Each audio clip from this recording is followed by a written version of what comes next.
Pois é, vou eu aqui também comentar um pouco da entrevista aí do pastor Malafaia para Marília Gabriela. E a primeira questão, que talvez seja a principal, é se a homossexualidade é opção. Como é que é isso? Ser ou não ser homossexual e o que é ser homossexual? Ser homossexual, de certo modo, que garante que alguém é homossexual, não é simplesmente o que essa pessoa está fazendo, se ela está tendo um comportamento homossexual ou heterossexual.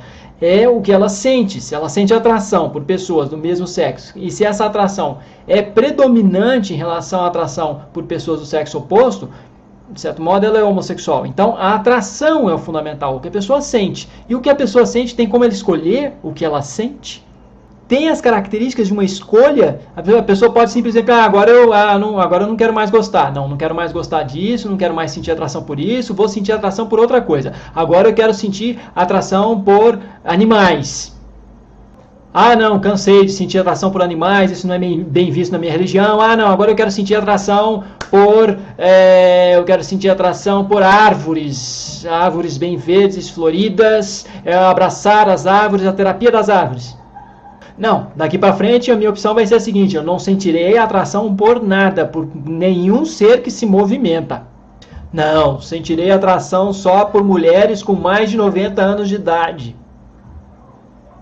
Agora, a seguinte pergunta: pular do 10º andar e ao pular do 10º andar, bater os braços e sair voando, literalmente, é opção para algum ser humano? Isso é opção para algum ser humano? Só seria opção se o sujeito constitutivamente tivesse condições para fazer isso. E nós não sabemos se há possibilidade de reorientação sexual. Ele conhece o caso de um pastor, de um ex-travesti e tal, ele falou isso na entrevista, mas, sim, isso não tem nada em termos científicos em relação a isso. Se ele diz que conhece, é um caso isolado, é somente um testemunho. E ciência não se faz somente com testemunho. Talvez teria que se colocar lá, para se medir alguma coisa, que é o que a pessoa está sentindo, que é um estado privado, que é a atração ou não por pessoas do mesmo sexo. Teria que fazer um experimento com esse travesti, que é o seguinte: bota um filme pornográfico e de alguma forma faz com que esse sujeito preste atenção no que está ocorrendo, ele não vai para lá simplesmente para ficar... ele vai assistir o filme e meça alguns indícios aí, que você pode ter alguns indícios corporais, de estado um pouco mais excitado, frequência cardíaca, pressão. Nas mulheres fazem essas medições com lubrificação vaginal, porque a lubrificação vaginal seria um indício de uma maior excitação, assim como outros indícios, que é frequência cardíaca, pressão arterial, e todos esses, de alguma forma, correlacionados, todos esses acumulados, seriam evidências cumulativas para a excitação ou não, diante de determinados estímulos ou não. E essa é uma maneira que já tentaram fazer para mostrar que mulher também se excita quando vê imagens de sexo, e que eu lembro que até numa pesquisa tinha muita excitação de muitas mulheres quando viam imagens sexuais que não eram simplesmente heterossexuais em muitos casos, que eram imagens de homens com homens, por exemplo. Já vi pesquisa nesse nível, e eram mulheres heterossexuais, pelo menos na classificação que elas davam delas mesmas. Outra coisa, o Malafaia parece que não sabe a distinção entre genético, congênito e epigenético.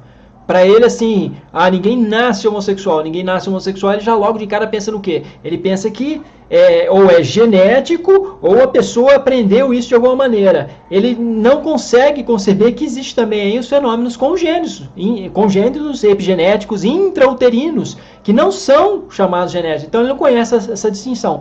Como ele não conhece várias outras distinções, porque o conhecimento que ele tem é um conhecimento, assim, me desculpe, mas muito raso, de graduação numa universidade pequena, a qual não tem tradição em pesquisa. E outra coisa importante: mesmo que não seja genético, epigenético ou congênito da vida intrauterina, isso não quer dizer que seja opção. Não tem nada a ver uma coisa com a outra.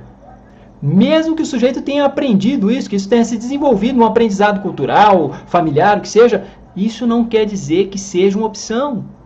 Freud não usa esse termo opção, Skinner jamais. Então, essa ideia de livre-arbítrio praticamente não existe, tanto para a psicanálise quanto, por exemplo, para a análise do comportamento, que são duas áreas preponderantes, assim como o humanismo. Mas aqui, o que ocorre? O Malafaia acaba citando Freud, e ele cita Freud de uma maneira muito superficial, e assim, o que ocorreu lá no caso em que ele está citando, que é de 1920? A homossexualidade ali era um sintoma da histeria daquela paciente, era um sintoma, ela não era homossexual, e mesmo que fosse, isso não quer dizer que seja opção. E volta aquela questão, eu optei em ser como eu sou, gostar do que eu gosto. Que loucura! E acerca da reorientação sexual, da possibilidade de produzir técnicas que façam isso aí a ciência ainda não produziu. E quem vai decidir isso é a comunidade científica, de alguma maneira, é um consenso científico, se isso existe ou não. E a resolução da APA é muito clara, eles fizeram uma força-tarefa de muitos pesquisadores para avaliar isso.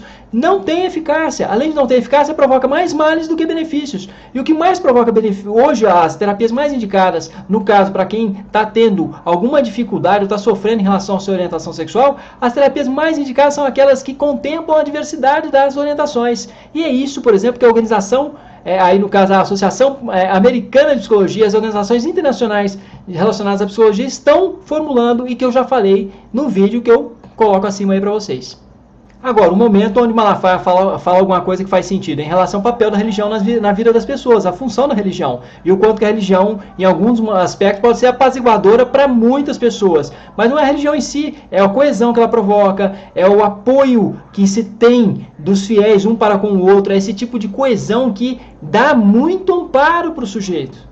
E assim, seria subestimar demais a capacidade das pessoas e achar que as pessoas são otárias demais, está deixando lá seu dízimo e tudo. Elas têm alguma coisa em troca sim. Elas têm lá, elas se sentem apoiadas, elas se sentem acompanhadas, elas sentem que estão ali, que todos estão juntos de alguma maneira. Isso é fundamental para a religião. Esse aspecto de todos estarem juntos e de haver apoio mútuo.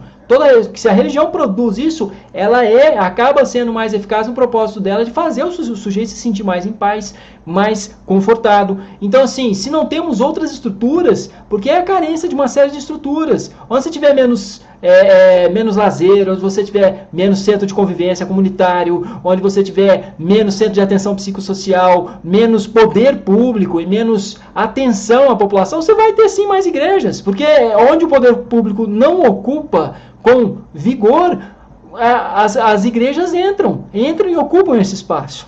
E conseguem fazer com que muitas pessoas deixem de beber, deixem de usar drogas, porque o poder público, de alguma maneira, tinha que estar ocupando esse espaço e estar produzindo reabilitação nesse sentido para as pessoas que estão usando drogas, para as pessoas que estão precisando de uma série de orientações. E onde elas acabam conseguindo? Não há lugar nenhum. Elas vão conseguir onde? Vão conseguir na porta da igreja, vão conseguir dentro de uma igreja. E eu estou até num estilo meio Malafaia, falando rápido e tal, mas eu acho que acaba envolvendo. O estilo dele é envolvente, mas isso é somente a forma. Nós temos que prestar muita atenção para conteúdo.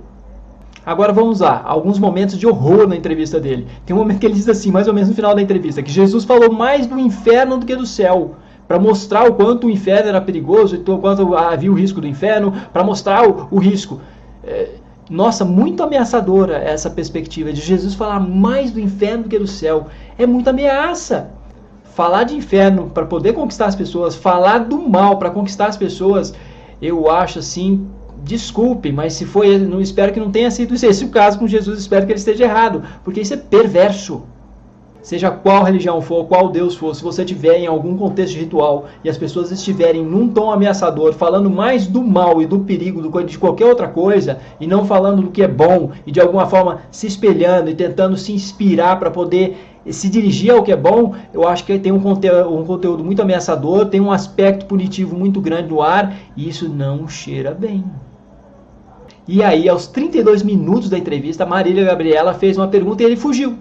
Fugiu pela tangente. Ela perguntou o seguinte, é só uma pergunta conceitual, hipotética. Não tem que... A pergunta é a seguinte, se tem uma criança que vai ser abandonada, vai ficar num lar, num asilo horrível, e num orfanato, desculpe, horrível, e essa criança tem como opção o quê? Tem como opção ser adotada por um casal de pais homossexuais, o que você acha que pode ser feito? Você vai deixar ela no orfanato lá, horrível, desamparada, passando uma série de privações, dificuldades, miséria que seja.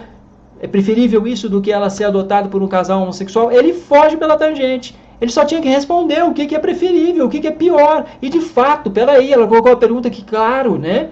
É muito pior ela ficar abandonada na miséria. É muito pior.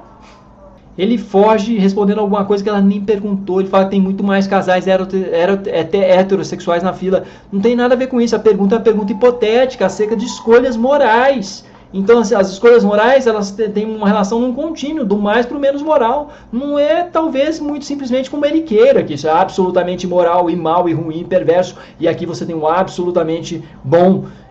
Parece que ele divide de maneira maniqueísta o mundo mesmo, e quer passar isso para os seus fiéis, e quer de alguma forma conquistar multidões com esse tipo de perspectiva, que é muito perigosa.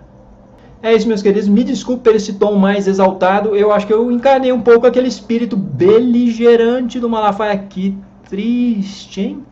Mas é isso. Não chamei o doidão lá do Frank Java para falar, porque é um assunto, eu acho que muito sério. Então é isso. Valeu, obrigado, meus amigos. Até a próxima.